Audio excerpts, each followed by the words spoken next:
Hey guys, in this video I will show you how you can change Spotify playlist picture.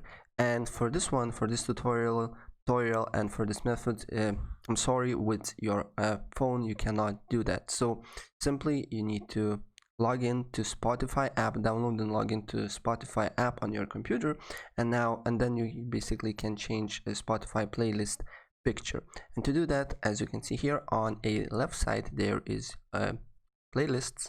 So for me is only one playlist with name my playlist number 1, so I will click on that, and then basically it will show you your playlist songs and whatsoever. And if you hover your mouse on the picture, as you can see here, the little pencil button lights up, so press on that and then press on 3 little dots that is on a top right on the picture, and then replace image button appears, so press on that and then choose the photo from your library and open.